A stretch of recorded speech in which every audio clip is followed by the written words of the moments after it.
All right, sweet.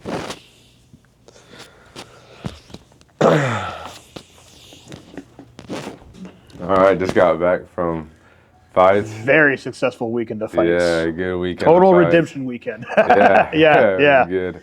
That makes to it go way out and sweeter. fight. Yeah. Yeah, and Myrtle Beach too. Undefeated in Myrtle Beach. Yeah, your record in Very Myrtle Beach is now nostalgic. 5-0 in Myrtle Beach? Yeah, 5-0 in Myrtle Beach. Hell yeah. Dirty Myrtle. Yeah. So that's good. And then fights coming up in 2.5 weeks. Yeah. Yep, for me and Hunter. And yeah, so how do you feel about all that?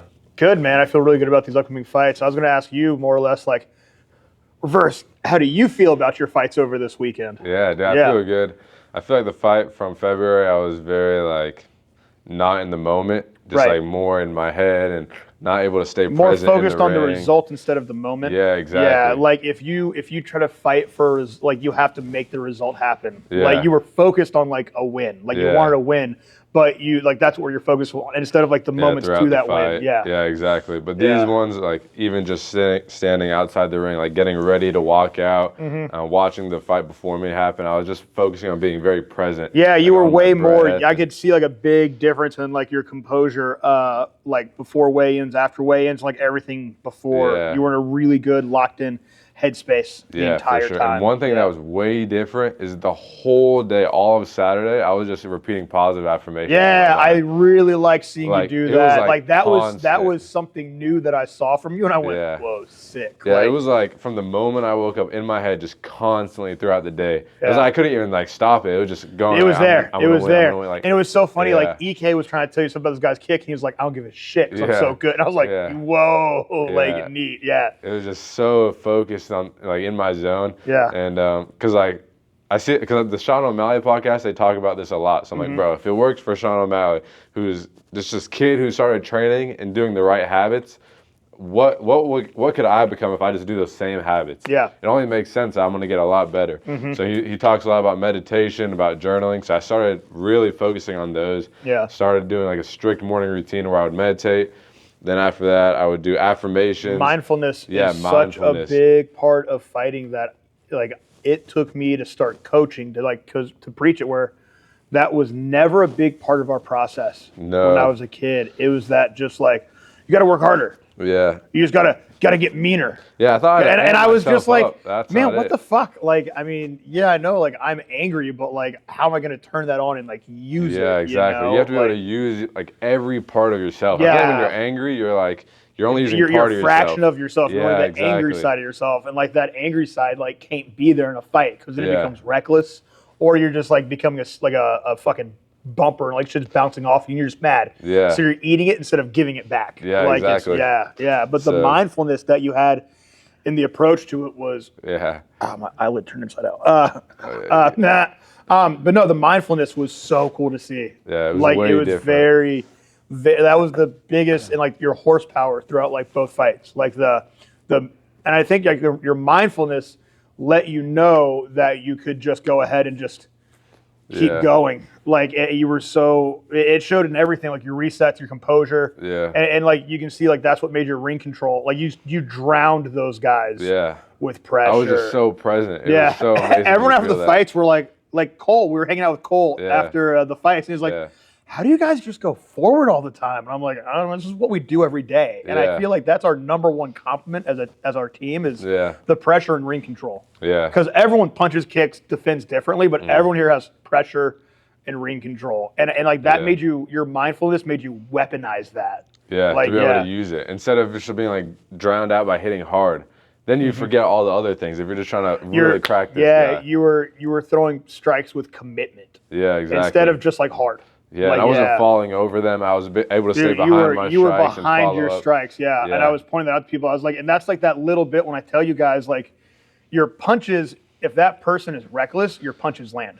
Yeah. Your balanced punches give you the kick, give you the knees, give you the ring control. Like, I can't be punching you over there and expect a good kick after it. Yeah, I have to be here for my kick to go there. Yeah, exactly. Yeah, and I watched a video of Luke Leslie. He's so calm. He's relaxed. Fluid. In the ring. Yeah, he's Did you just see the video of him and his dad sparring? No. Fucking so cool, man. I feel like that's me trying to chase you fucking kids around. Yeah. But it's cool to see like he and his dad, like you can see where he gets it from. Yeah. His dad. He was a pro, right? I have no. I think I saw recently don't know his dad was a pro anything fighter. about his dad, to be honest. Yeah. I'm actually mad at myself now thinking about it. I haven't looked into his dad. Yeah. I always like to look into fighters' coaches. Yeah. To see like what they do and how they do it. Like, Mm. but yeah, dude, Luke Leslie's dad. You see, you can see where he gets the flow from. Like his dad has like this innate, like natural, like funk. Yeah. Like it's almost like a carbon copy. Like it's Yeah. really neat. Luke's a little bit more dynamic, I think, because of age. But Yeah. I'll have to look his dad up. Yeah. And look up his like fight record and his history. I was looking He up seems his to have a record lot and- of. And there's one thing I know is like his dad has a big traditional martial arts background, like more like stuff like kung fu, karate, and he got into Muay Thai and he's like, oh, this is sick. Yeah. And like Luke's been his most like standout like Muay Thai fighter. Yeah, I was watching Luke fight at IFMA, like USA Muay Thai organization. USMTA, USMTA. Yeah. And he was just so calm and relaxed. He dropped this dude like barely even like threw hard, but he just slipped and threw the right hand down the pipe and dropped the dude and won. And then the one where the dude started to like puke right away. I don't think he started puking. That one's so gnarly. He knocks this dude out with an elbow. Really? And the dude hits the ground and immediately just starts puking, yeah. And that's all amateur, right? Dude, that's all amateur. Yeah, USMTA. he was undefeated as an amateur. Yeah. Yeah. And then he went 8-0 as a pro for his first loss to fucking Sidichai.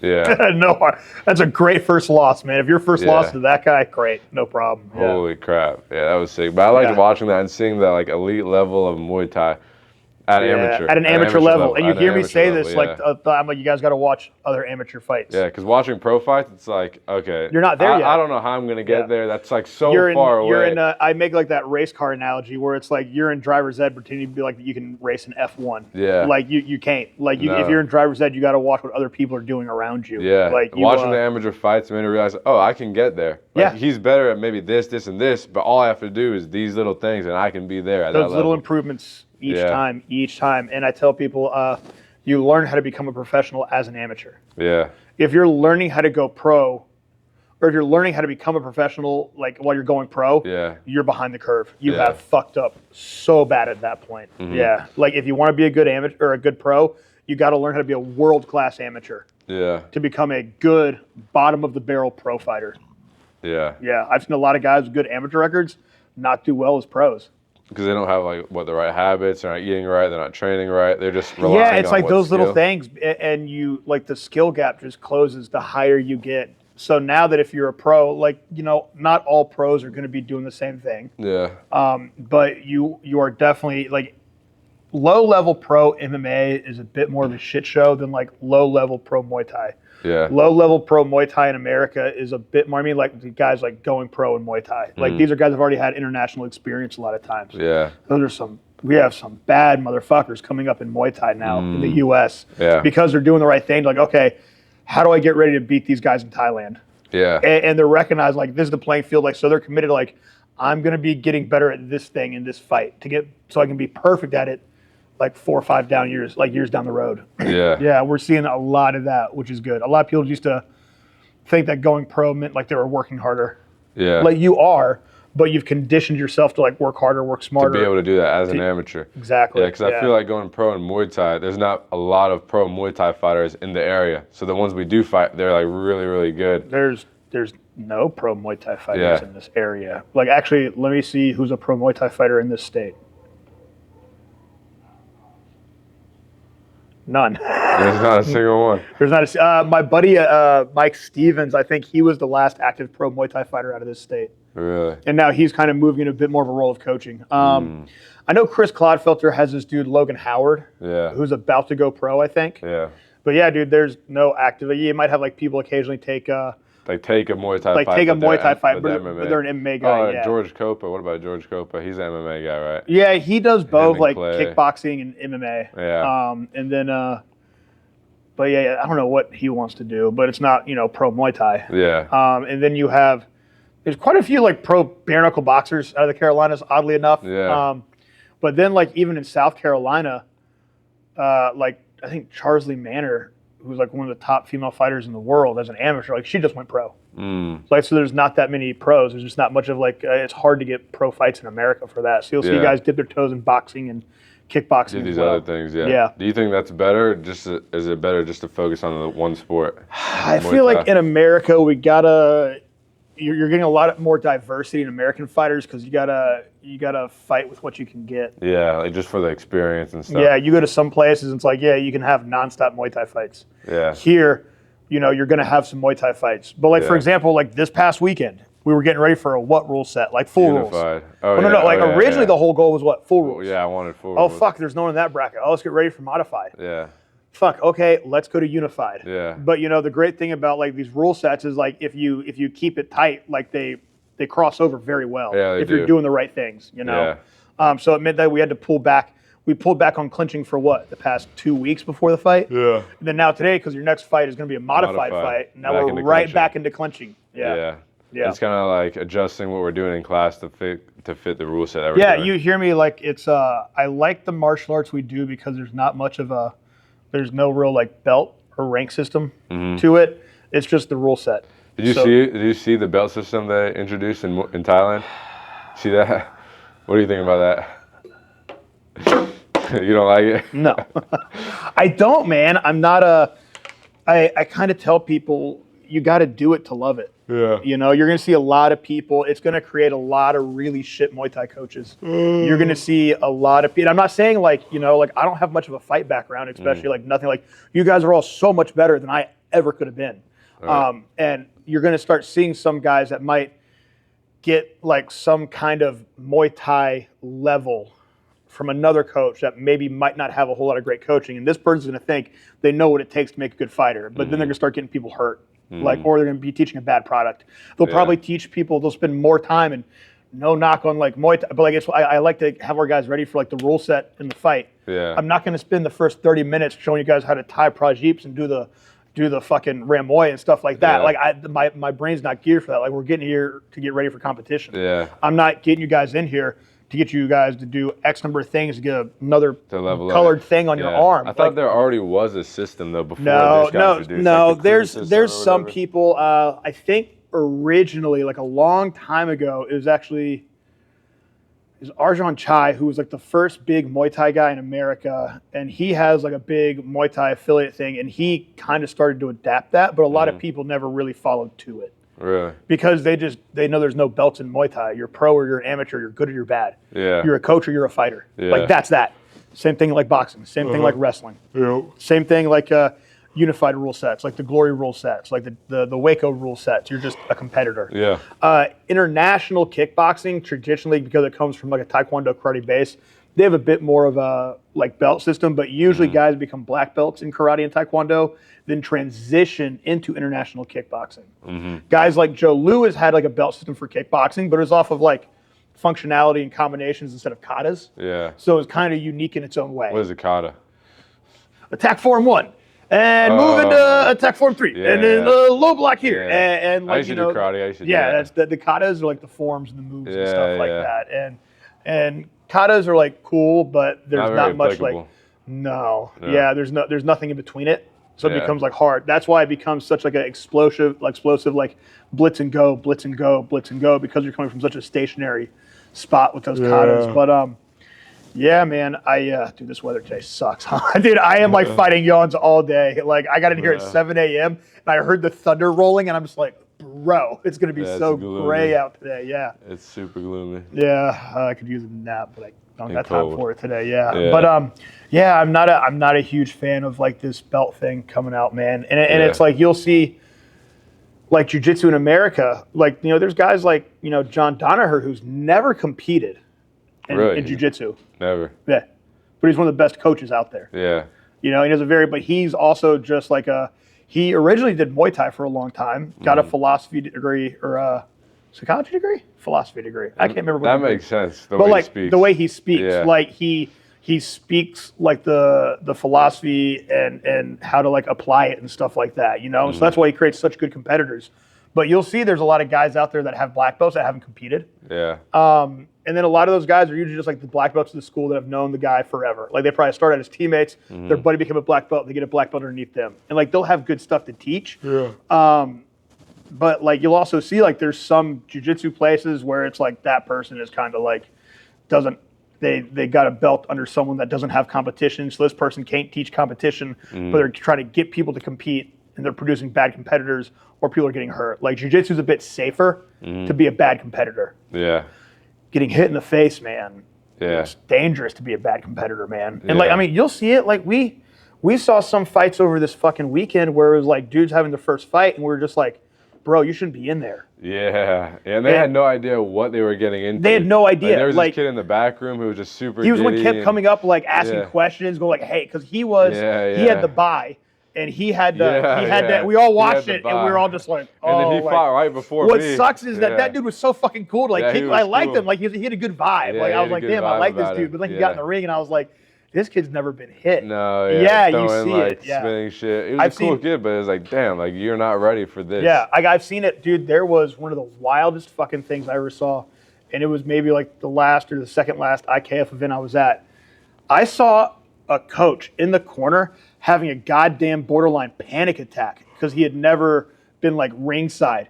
And he was going like, you gotta, and then like he looks like he was about to pass out. Like the coach looked like he was about to pass out. And I was like, what the fuck is up with this? Yeah. And you're seeing people just like blindly train people and take them into fights. Oh yeah. You know, and I mean like you'll see it. Like I'll never say we're the best, but like every time you take a class here, there is something applicable to a competition. Yeah. Even if you're not competing out of here, you're going to understand why this is working this way and why we're doing this that way. Yeah. Like some places will just be like, yeah, hit pads, hit the bag, spar. And like, that's it. And that is maybe like seriously 10% of the training that you should be doing. Like the coach should be teaching you like the reasoning, the logic, man. And like, it really upsets me to see people want to do something. Yeah. You know, I've seen so many people that just have this drive and this desire to want to compete. And that can get their hand raised, even though they had really shitty instruction and coaching beforehand. And then that coach thinks that, oh, well, now I'm an amazing coach. And I'm like, no, you just had a great student. Yeah. Like, and you'll see, I mean, you see it all the time. Like, you'll see, like, a school that has a lot of bad competitors, but they'll have, like, one crazy good motherfucker. But he looks completely different from everyone else because there's just, like, that innate animal dog, like, that thing that can make him present in that moment. Yeah. But then, when that person gets to a higher level, like that's when it's usually like you'll see those guys become like, you out here, Riley? You're not doing 2 today? No. Oh, sad. So sorry. Oh, that's okay, bud. Very tired. It do be a tired weather day. Kicking myself just to get in here this morning. Yeah. Well, I'm gonna kick you if I don't get out of the shot. I fucking wait. What? Oh, that's fair. No, it's fine. I was like you were leaving. I'm just giving you shit. You can walk by. I was just like, now we're. I woke up at like 8:20, like which is when I normally leave, and I just fucking screamed. I'm like, ah! Well, you got. Grab my keys. Yeah, actually was a lot more relaxed today. Maybe you should do that more. Yeah. Just give yourself no time to sit in the void and just get in here. No, you look good. You know what I mean? Like I feel like I'm like plateauing. All right. I was talking to Joe. Go plateau in the parking lot. Go plateau in the parking lot now. I love you and I already miss you. Later, bud. Dude, bro. Here at hometown. But yeah, you'll see people become like the big fish in the pond. Yeah, no, I was gonna ask you. But then like they have a hard time swimming in the ocean. When they get better. Do you think the student makes the coach or the coach makes the student? So it kind of goes both ways. Yeah. Like, you know, you can have a coach that, what's up, Vic? Dude, this is actually perfect time because here's the other half of like the corner squad. Yeah, what's up? Yeah. We were kind of like we were like fights and recapping stuff. like the weekend and stuff. But you'll see like it's actually I saw some good posts. It's like it's not just the coach, but it's like the student is also a big part of it. You know, you'll see like a great coach can give like they can train 2 people. They can train like a potential world champion and a potential accountant. Yeah. You know, and it's up to that individual to be able to like apply it and do it. Like he can give the same information. Yeah. But it's the student's job to also focus on like internally applying it in the moment and making it work, you know. So a lot of times like you can get someone that is super talented with an untalented coach. Yeah. And that person can go fight. You know? But then you'll also see a lot of times like me, like I'm going to coach anybody that walks in the fucking door. Yeah. You know, I don't care if you want to be a world champion, you want to be the best accountant. Like you're going to get some good work in. Yeah. So it's both. It's and when you talk about like Tim Welch and Sean O'Malley. Oh my goodness. Like when I heard coach, him, good student. Yeah, and it's also like Tim Welch talks about like Sean's his only fighter. Yeah. And I'm like, bro, good for you. I mean, you see guys like Trevor Whitman. He doesn't have like a whole army or roster. He has Justin, Rose, Kamaru. Yeah. He has the 3 dudes. Like Yeah. he just sits in his like art studio and gym and trains like a couple dudes. Like they bring in other guys from the train, but his Yeah. focus is on those 3 guys. Yeah. Where me, man, I love having students, dude. It's like my Yeah. favorite part of like teaching. Yeah. But it's that fine mix of both. Yeah. And then I feel like Chuck, who came in here and did the seminar, he travels all the time, going to a bunch of different places So to coach much people. knowledge, So he doesn't have like 1 or 2 students. It's like he has random several students. Like, hey, Chuck, we want your help for this. He has camp. like several teams that he helps out. Yeah, and that's There's, how like, I started coaching. really? People would just like ask like, "Hey, our team needs some like extra coaching, paddle or drilling, sparring. Like, can you come work with us for a couple weeks and then travel to the tournament?" Okay. And and like Chuck does that, but like all over the world. Yeah. He's like a really high level at that. So it's like 2 ends of the spectrum. He talks about his main fighter is Liz Carmouche. Oh, really? Yeah, and she's the Bellator female champ at something like a 115 or 125. Yeah. But he's been with her forever, dude. But yeah, you'll see like Coach Chuck. He just helped out with like some PFL scouting thing. Yeah. He was helping out like the Gamma youth team trials and scouts. I'm like, holy shit, bro. Scouts, like, as in people that are looking for talent. Exactly. Yeah. Really? So he's plugged in like all over, man. Like he's fascinating to hear him talk. Yeah. It's a really good connection to have too, to get that Dude, high level knowledge. when I saw him pop into Virginia Beach, I was like, bro, I want to get you down here so bad. Yeah. I've been a huge fan of that dude's work for years, man. Yeah. Very high level. Super high level. Yeah. And he just talks with common sense. Yeah. When you hear him talk, it's just like good fundamentals and common sense and good habits. Yeah. It's most of it. Yeah, and all this stuff works. It does. Yeah. Yeah, and that's what's important. All this stuff works really well. So scouts. So how do you get scouted into like a higher organization? Or they just come to local events? A lot of time, no. A lot of it is done through social media now.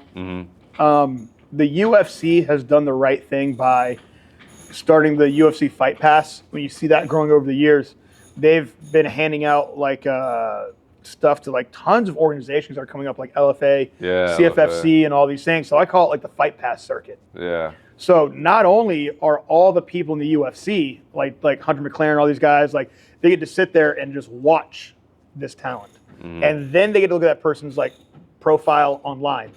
They get to see like the interactions and stuff like that. Like they will still like if someone's like super uber talented and they don't have social media, that's fine. Like we'll make you somebody online, you know. And so the UFC Fight Pass is a great way to help get yourself like scouted out.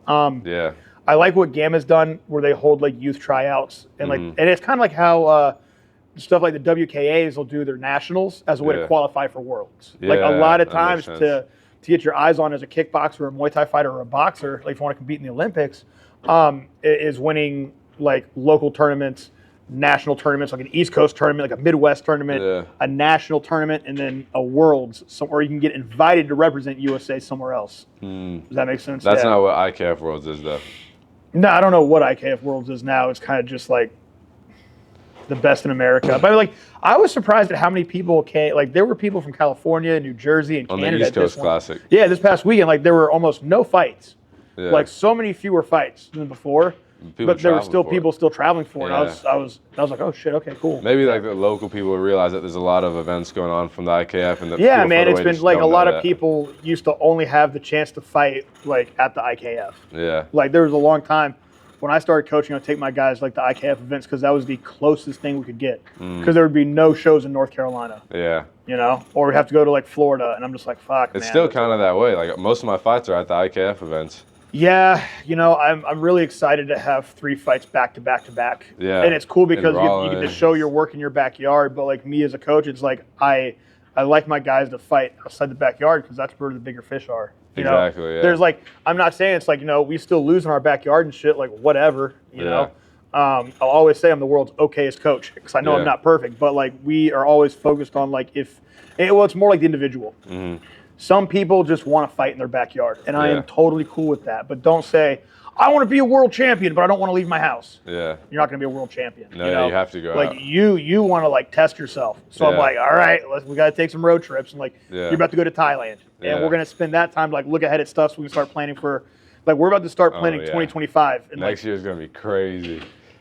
Fuck you so much. Fuck you. Why? So because it's like it's my job to like you're looking for the ledge. I'm supposed to take you there and help you jump, but I got to Yeah. be there too. You Yeah. know, like it's We're gonna be traveling. I going know, to, yeah, and it's some like one of big those days. I'm tournaments. just getting older, Yeah. and I'm like, God damn, dude, the Oh, traveling yeah. gets harder. But like, that's what I signed up for, man, to Yeah. do this. Yeah, but it's like you're starting to learn, like